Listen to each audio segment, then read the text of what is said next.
Hello and welcome to Africa Today. I am Esther Mokwariola. Often regarded as government of the people, for the people and by the people, democracy in Africa is often seen as a glass half empty, where government at the top is largely deficient and leadership is closely inefficient. Latest development comes with evolving socio-economic challenges where politics have been reduced to a contest for position rather than an opportunity to serve, especially in local communities. And so we ask, what are your thoughts on grassroots politics in Africa as Lagos, Nigeria prepares for local council elections? You can join the conversation and share your thoughts with us on Twitter at TVC Connect. A report now highlighting some of the continent's top stories, and Africa Today will continue. Welcome on board. War crimes judges at The Hague are set to rule on whether former Ivorian President Laurent Gbagbo can be released from prison for the rest of his trial. Gbagbo, the first ex-head of state to be tried by the International Criminal Court, has appealed a March decision that he must stay behind bars in a UN detention center until the end of the legal process. Both Gbagbo and his former militia leader, Charles Blé Good, have pleaded not guilty to 4 charges of crimes against humanity, including murder, rape, and persecution in 5 months of crisis that hit the Ivory Coast. About 3,000 people died in the turmoil that swept Abidjan, once one of Africa's most cosmopolitan cities, in the aftermath of the November 2010 presidential polls that Gbagbo lost to bitter rival Alassane Ouattara. His highly divisive trial at the tribunal in The Hague opened in January 2016 and is set to last 3 to 4 years. Nobel laureate Malala Yousafzai wants Nigeria to declare a state of emergency on education in the country and focus on improving the system. She said this after meeting with acting President Yemi Osinbajo in Abuja on Monday. The presidency did not immediately comment on the suggestion. 23 West African migrants, including a 7-year-old girl, were found alive after being abandoned in the depths of the Sahara on Tuesday. According to the International Organization for Migration, the migrants were found some 300 kilometers from the Niger city of Agadez, a key hub on the edge of the Sahara for African migrants trying to reach Europe. The group, which included Gambians and Senegalese, told the IOM that they had been abandoned by their driver. They waited for him for 6 days before giving up and walking for 2 more days in the desert. In May and June alone, the bodies of 52 migrants, including babies, were found in the desert, while another 50 or so who went missing are probably dead. Last week, the European Union gave Niger $11.5 million in aid to help it stem the flow of illegal migrants seeking to cross into Libya and from there to Europe. Welcome back. Nigerian-made local politics takes the front burner in Lagos, one of Africa's largest cities, where elections will be conducted in all the local government areas across the state. On Saturday, it is expected that about 12 political parties and up to 1,300 candidates will contest for the chairmanship and councillorship positions. Joining me in Africa Today, I have on phone, I have Nelson Ekujumi, political analyst and election observer in Lagos, Nigeria, but we will have our guest very soon in the studio when she arrives. But let's begin the show with you now, Nelson. What are your thoughts, or your perception rather, on grassroots politics in Nigeria today? Well, thank you very much. My perception of grassroots politics in Nigeria is one of apathy and indifference by the mass majority of the people, because of the fact that over time, the trust that the people have, reposed in elected public officials have been betrayed. And you find people telling you what new thing can they offer us. We've been through this route before. So I think by and large, the political class, the elected public office holders, have a lot to do to ginger the trust, to ginger the interest of the people at the grassroots, in the democratic process. Because if you look at it, or if you do a survey, they only feel the pulse of the government or people in office when it's time for election. That is when they come campaigning. Immediately election is over, the people are very, very detached from those they have elected. In fact, in most of the grassroots areas, people don't even get to access elected representatives of theirs. So in a large, in summary, it's one of apathy, is one of disinterestedness, is one of a lack of absolute trust and faith in the system. So how can we do to correct this apathy, this lack of trust and faith in the system? Yes, one of the ways we can correct it is by, continuous sensitization, and also by people who are elected into office being responsible and, and sensitive and responsive to the yearnings and aspirations of the people. By engaging with the people even after the election, has come and gone, by rendering services that will touch on the lives of the people, that they will, they will feel the impact of these elected representatives. And also the media has a duty to continuously, sensitize the people on their rights and obligations as citizens who should not regard the democracy as only about voting, but also about, demanding their rights from elected representatives. And talking about the elected representatives now, what would you say should be the right power or the authority vested on them? Should they have so much as we should expect as a people from these officers when elected? Well, the Constitution of Nigeria is very clear about the powers of elected representatives at the grassroots level. But, because we operate in a society in which the level of education is very, very low, the illiteracy level is on the high side. Most times you see, until recently, you see people aspiring for public office at the grassroots level, promising to carry out responsibilities that is totally outside their purview at the grassroots level. You see somebody mentioning about, I'm going to provide you electricity, when we all know clearly that even the states don't have the powers under the Constitution, to provide the electricity, that it is in the residual list. So by and large, the illiteracy at the grassroots level is also a militating factor about, the elected people meeting up with their responsibility. And unless and until we continue to sensitize the people, we continue to make education affordable and accessible, we still have a long way to go. And you just mentioned something quite pertinent now, that some of the local government officials do not know, some of them do not know their functions or what their power really entails.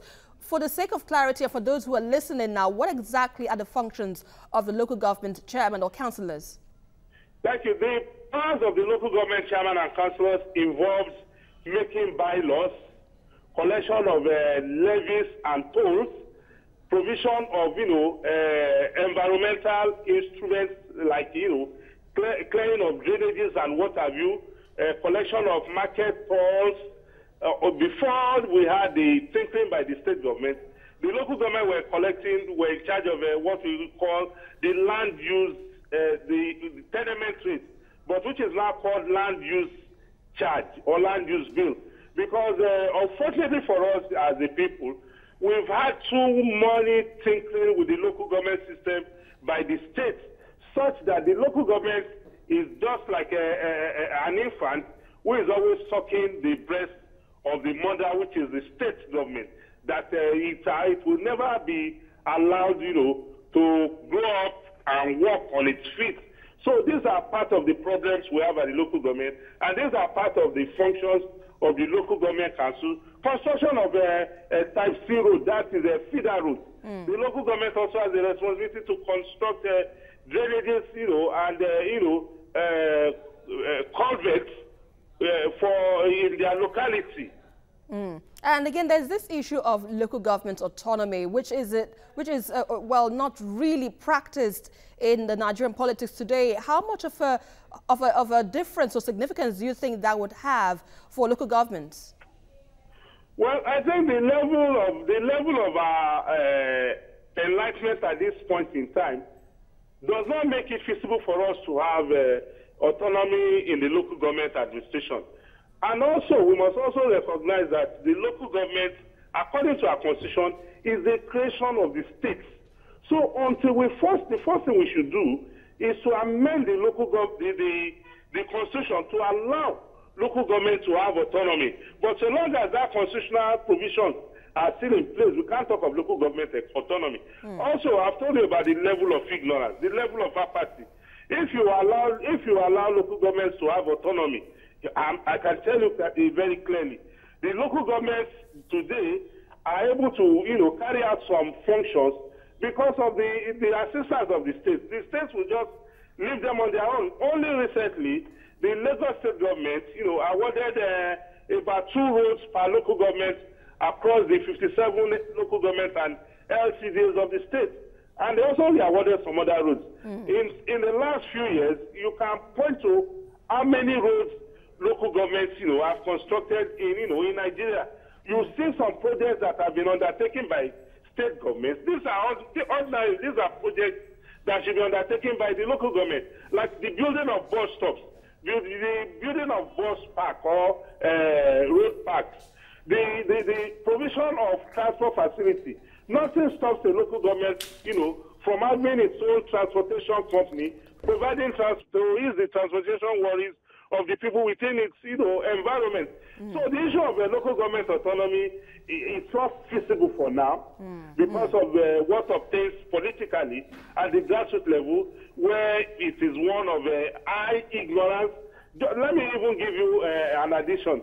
Just a few days ago, an NGO, in collaboration with some other partners, organized a debate for local government aspirants, that's the local government chairman and councillors. And I was part of the audience. You will be shocked that quite a number of those aspirants could not even write what their biodata is. They don't understand what you mean by biodata. That tells you that the electorate, as well as the people aspiring, to lead, are both on the same page as with regards to ignorance. All right, let me put your thoughts on hold for now, Nelson. We need to go on a very quick break. You're watching Africa Today, and we are looking at grassroots politics in Africa. Stay with us here for more discussions in just a moment. Welcome back.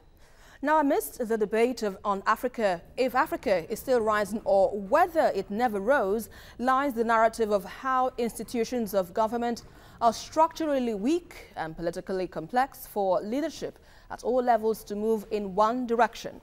In recent weeks, conflicting political interests and lack of internal democracy have become a growing source of concern, a trend not restricted to just Lagos or Nigeria.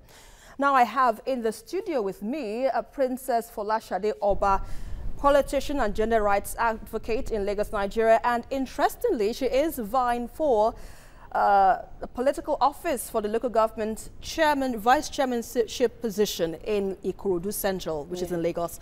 Good to have you, interestingly, here today. Now, before you arrived, we were discussing the level at which local governments have impacted the people, and Nelson, to an extent, that's our guest on phone, believes that the local government has been largely detached from the people over time. There hasn't been much of a difference, from time immemorial and to now present. So we're expecting the same of the same. Would you say that is what we should be seeing? No. Even though you're going to come in as a new no, we're progressive. Okay. I think over the years we have evolved. I'm more of a grassroots person, and so there's been a few changes here and there. And Lagos State, like no other state, really is a role model state. And I cannot talk for other local governments, but I can talk for Lagos. I mean, if you see the phenomenal works really that's going on now, it's only natural that it rubs off on the local government. It's all about the leadership, who you have in the leadership. And so the local governments are closest to the people. True. The heartbeat of the people, really. And so it is very important who you have representing you there. And so what exactly should we expect from you now that you are looking to that position as the vice chairman of a local council? Serious work. Serious work. I mean, one thing I want to say about our governor is it's a governor par excellence. You know, we are blessed in Lagos State. And so in order to emulate that same attitude and culture that Lagos is for all, we've got to make it work, you know, in order to, create this enabling environment, you know, for everybody, and also attract investors, you know. For Lagos, it's all about security of lives, you know, the economy and all that. And more so, I know you can't do it all at once, but you're going to see that in so many sectors, the educational sector, health sectors, you know, so much is going on at the same time. I want to talk about Ikorodu for once, because, you know, we've got a lot of projects coming up in Ikorodu that is going to open up Ikorodu. It's going to change the history of Ikorodu. Yeah. Really? Yeah. When I talk about opening up, you know, the road networks. Okay. Yeah, the road networks, you know, and the kind of infrastructure that is also coming, because it's a very vibrant neighborhood, you know, the community. We have so many people coming into the community every day. And so, as you know, we're getting one project here, it's just not enough. So, and Ikorodu people are very friendly, you know, and wow. Okay. I understand that you really have a passion for this, but we'll come to you later. But let me quickly get to Nelson Ekujumi. Nelson, you're hearing, you know, my guest in the studio, well, giving out what she feels that she can handle for the people in Ikorodu, but that's in the constituency she wants to represent. But how would you look at the issue of representation now for the grassroots politics in the largest scale? Would you say the people have their voices heard when it comes to governance at the top? One of the ways we can encourage more the participation in the system is by encouraging quality aspirants to come out, you know, and contest, as well as de-emphasize the monetization of our politics. Also, there is need to imbibe internal democracy by the parties. It is a big problem in all the parties, whereby candidates who emerge do not emerge through internal democratic mechanisms of the party, but rather are products of vested interests. That has gone a long way in detaching the grassroots from the political parties. And also, we must recognize the fact that the local government is supposed to be the nearest forms of government to the people at the grassroots. But because of the fact that they have shared their responsibilities over the years, they have become so detached from the people that the people don't even understand the essence of governance. But all these abnormalities can be corrected if we take the right step of continuous sensitization, demonetization, as well as encouraging the parties or the electoral umpire who sets the rules, sanctioning them once they go, having the political will to sanction them once they go against the rules. That will go a long way in ensuring that we have quality representatives who will engender public confidence in the system, and it will reduce the grassroots apathy tremendously, unlike what we have now. All right, before I let you go, in a brief sentence, in what ways can we make these local council officials accountable when they are called to serve? The only way we can make them accountable is by, you know, having an informed citizenry. Once the citizenry are informed, and you know, we are in a jet age, nothing is hidden any longer, and the government of the day puts in place measures that, you know, the income and expenditures of local government can be assessed at the tip of the button anywhere you are. It will go a long way, you know, in keeping them on their toes. It will also make those who are not interested in serving the people rather than serving themselves, you know, to take the backseat, because they will know that, look, if I go in there and I don't serve the people according to what the Constitution says, I'll be cut out and, you know, I'll be made to face the music according to law. That, you know, is very, very crucial to the All right. The citizenry must be informed. All right. Thanks a lot, Nelson Ekujumi, election observer and a political analyst. We appreciate your analysis on the program. Well, let's wrap the show with you, Madam. Interestingly, these are times that most Lagos residents are hoping to see a change in a government that's, well, so much has been expected. But if you were to say it in your own terms, what would be the watchword for any party seeking to represent the people in government? Because the party that is talking about APC is suffering some level of internal crisis as we speak. But how can you talk about managing a crisis and governing the people? What should be the watchword here? Mm-hmm. For me, caution, especially the words that we use. We must be careful the kind of words we use, not to heat up the polity, you know, on either sides. Right now, beyond politics, beyond, you know, personal interests or whatever, the political parties most times are at one another's throat, trying to bring down one another, so to say. So, but the truth be told, you know, wherever you have one or two more people highly intelligent, you're not going to have them all agreeing to the same thing at the same time. But, you know, for me, I want to talk about the All Progressive Party. We're one big family. Sometimes we agree to disagree, but at the end of the day, you know, we have this attitude of always excelling at the end of it all. And so I'm still learning, and I want to believe that that is the attitude for most of us, okay? And the important thing is you're there, you're ready, you're available, you want to be the best, and no matter what, you're a good crisis manager. All right, let's leave it at that for the people to decide on Saturday when they go out to elect their new representatives at the local council level. Thanks a lot, Princess Folashade Oba, politician and gender rights advocate in Lagos, Nigeria. Yeah, thank you. It's a pleasure as always. Now, politics in Africa continues to come of age with a more politically conscious electorate ready to take their destinies in their hands, sending clear signals that position belongs to the privileged, but power belongs to the people. Now, beyond local council polls in Lagos, Nigeria, the key to sustainable development lies at the grassroots, where governance can create the opportunity to thrive as a continent, prosper as a nation, and succeed as individuals. And that is our package for today. But don't forget to join the conversation as usual on Twitter at TVC Connect, and also follow me for updates around Africa at Esther TVC News.